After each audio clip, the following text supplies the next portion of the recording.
राम राम मंडळी, कसे आहात? तर प्रिन्सेस आर्वी चॅनलवरती सर्वांचं स्वागत करत आहे मी प्रवीण.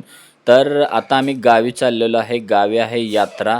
श्री सिद्धनाथांचे आमचं ग्रामदैवत आहे. तर त्या यात्रेसाठी चाललेलो आहे. तर बघू शकता सर्वजण बसलेले आहेत कॅबमध्ये.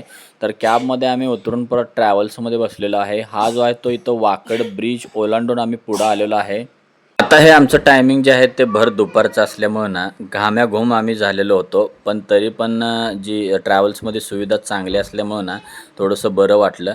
तर आता जेवणासाठी जे आहे ते ट्रॅव्हल्स नेहमी थांबते, तुम्हाला माहीत आहे. तर पण अशा ठिकाणी ते थांबवत आहेत ना, तिथं खायलाच काय नसतं. मिसळ होती आणि मिसळच खावा, आणि मिसळ पण होती 60 का 70 रुपयाच्या पुढं. आणि 2 पाव जरी एक्स्ट्रा घेतले तर त्याचे कितीतरी महागडे ते प्राईज लावतायत, म्हणजे 50 रुपये 40 रुपये असं काहीतरी. त्याच्यामध्ये परवडत नाही. तर आम्ही कोणीच काय खाल्लेलं नाही, कारण आम्ही जेवण जे आहे ते बांधून आणलेलं होतं. तर बघू शकता आता आम्ही सोलापूरच्या दिशेने चाललेलो आहे. आमचं गाव तुम्हाला माहीतच असेल, मी बऱ्याच वेळा सांगलेलं आहे. सांगोला हे आमचं गाव आहे. सॉरी, सांगोला तालुका आहे सोलापूर जिल्ह्यामध्ये, आणि तिथं आमचं छोटंसं गाव आहे. तर बघू शकता आता हिरवळ जे आहे ते फुलं किती छान लावलेली होती. सूर्यास्त पाहून तुम्हाला लक्षात आलेलंच असेल की आता आम्ही पोचणार आहोत, म्हणजे रात्र पण झालेली आहे, लाईट पण लावलेली आहे. तर बघू शकता हा जो आहे तो दुसरा दिवस आहे. प्रियाने इकडं काहीतरी चालू केलेलं आहे, तिला कांदा दिसला होता, मला वाटते कांदा खिसणं चालू आहे. जेवणं वगैरे बनवायचे आहेत, कारण दाजी आणि दिदी पण येणार आहेत आणि आलेलेच आहेत या व्हिडिओमध्ये. पप्पा बघू शकता मागे इकडे तिकडे कला पोरांनी खेळणी सगळी विस्कटून टाकलेली आहेत. आरवी आणि आऊ जे आहे ते दोघे एकत्र खेळतात आणि त्या भांडी घासतात, कुठं धुणं धुतात, काहीही करत होत्या. तर प्रियानं इकडं मला वाटतं काय काय जेवणासाठी तयारी करत होती. तर म्हणलं आता पपई दाखवूया. हे पपई बघू शकता खूप लागल्या होत्या. तर प्रियानं कांदा जो आहे तो खूपच कापलेला होता आणि स्लाईसमध्ये कापला होता. मला वाटतं जेवणामध्ये कुठं आपल्याला वापरता येतो. तर ह्या पाहू शकता एवढ्या पपया मी काढलेल्या आहेत. तर सकाळी नाश्ता जो आहे तो गावाकडला बघू शकता किती छान झालेला आहे. उपीट केलेलं होतं, आणि इकडं मम्मी आणि दोघंजण, मम्मी मागून हेल्प करत असते, मदत करत असते, आणि प्रिया पण करत असते. कारण मम्मी पण आमची बसतच नाही आहे, काय ना काय तर करतच असते.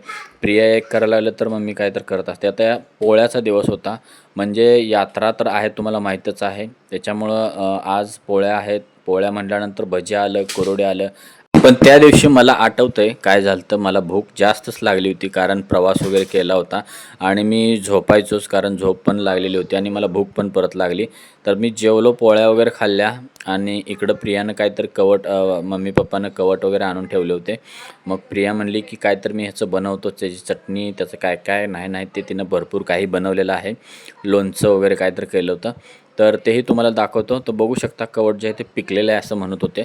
मला कवट तर मी पहिल्यांदाच बघितलेलं आहे, आणि ह्याच्यामध्ये बघू शकता त्याच्यातलं सगळं मटेरियल काढलेलं आहे. कोणाला जर माहीत असेल कवट जे आहे ते कशासाठी वापरतात, काय फायदा आहे, हे बघू शकता. असं तिनं लोणचं, चटणी काय काय बनवलेलं आहे. त्याच्यानंतर यात्रेमध्ये आम्ही आलेलो आहे. हे जे आहे ते आमचं ग्रामदैवत श्री सिद्धनाथांचं मंदिर आहे. तर बघू शकता रांगाच्या रांगा लागलेल्या आहेत. भाविक भक्त जे आहेत ते खूप लांबून लांबून येत असतात, आणि यात्रेचा दिवस आहे, आणि मला वाटतं हा पालखीच्या आधीचा, म्हणजे पालखीचाच दिवस आहे, आणि त्याच्या आधी इतकी सारी गर्दी आहे. सजावट खूपच छान आणि सुंदर केलेली आहे. वरती बघू शकता सगळे फुलं वगैरे जे आहेत ते कशा माळा लावलेल्या, आणि किती छान दिसत आहे. बाहेरचंही वातावरण दाखवतो आमची यात्रा कशी भरते हे पाहू शकता. पालखीचा दिवस आहे, आणि पालखीचा दिवस म्हणजे आमचा यात्रेचा मेन दिवस. 2 पालख्या येतात. एक आहे श्री बिरोबा देवांची आणि दुसरी श्री सिद्धनाथांची. 2 पालख्या येतात. सर्व भाविक भक्त तिथं दर्शन घेतात. गर्दीमध्येच गुलालाची उधळण होते, खोबरं उधळलं जातं. नाथबाबाच्या नावानं चांग भलं, बिरोबाच्या नावानं चांग भलं असं म्हटलं जातं सर्वांच्याकडून. तर त्याच्यानंतर 2-3 वाजता जो आहे ते पालखी सोहळा संपन्न होत असतो. तसं दुसऱ्या दिवशी बघू शकता इकडं मटणाचा बेत केला होता, कारण दाजी, दिदी सगळेजण आले होते, आणि भाचे कंपनी पण होते, आदिराज, आऊ सगळेच जण. तर त्याच्यामुळं आम्ही जे आहे ते मटण जो आहे ते मटणच आणलं होतं. मला वाटतं दाजींना मटण मला वाटतं आवडतं, चिकन आवडत नाही, मला पण आठवत नाही. पण हे जे आहे ते मटण आणलं होतं. त्याच्यानंतर पाहुणे मंडळी जे आहेत ते घरी येतच होते.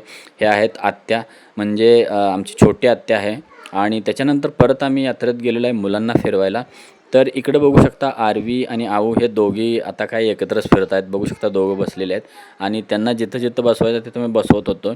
आणि भैयाचं आमच्या वेगळंच चाललं होतं. भैयाला गाड्यात जास्त आवडतात, त्याच्यामुळे त्याला गाडीत बसवलेलं आहे. आणि आऊ आणि आरवी जे आहे ते तिकडं बसलेले आहेत, तिकडे एन्जॉय करत आहेत. तर बघू शकता हृदवला ही गाडी खूप आवडलेली होती आणि मला एकदा तर तो बोलला होता, पप्पा मला अशी पण गाडी घ्या, आपण घरीच घेऊन जाऊ ह्याला. तर असं म्हणत होता. मी म्हणलं इथं आपण पैसे देऊन घ्यायचं आहे. त्याच्यानंतर दुसऱ्या दिवशी जे आहेत ते बघू शकता आजूबाजूला प्रिया मला वाटतं भरपूर सारे शॉट करत होते. तर त्याच दिवशी मंडळी ना गावामध्ये असा कार्यक्रम असतो, बघू शकता आणि कार्यक्रमाची सुरुवात झालेली आहे. आता भेटूया उद्याच्या ब्लॉगमध्ये. बाय.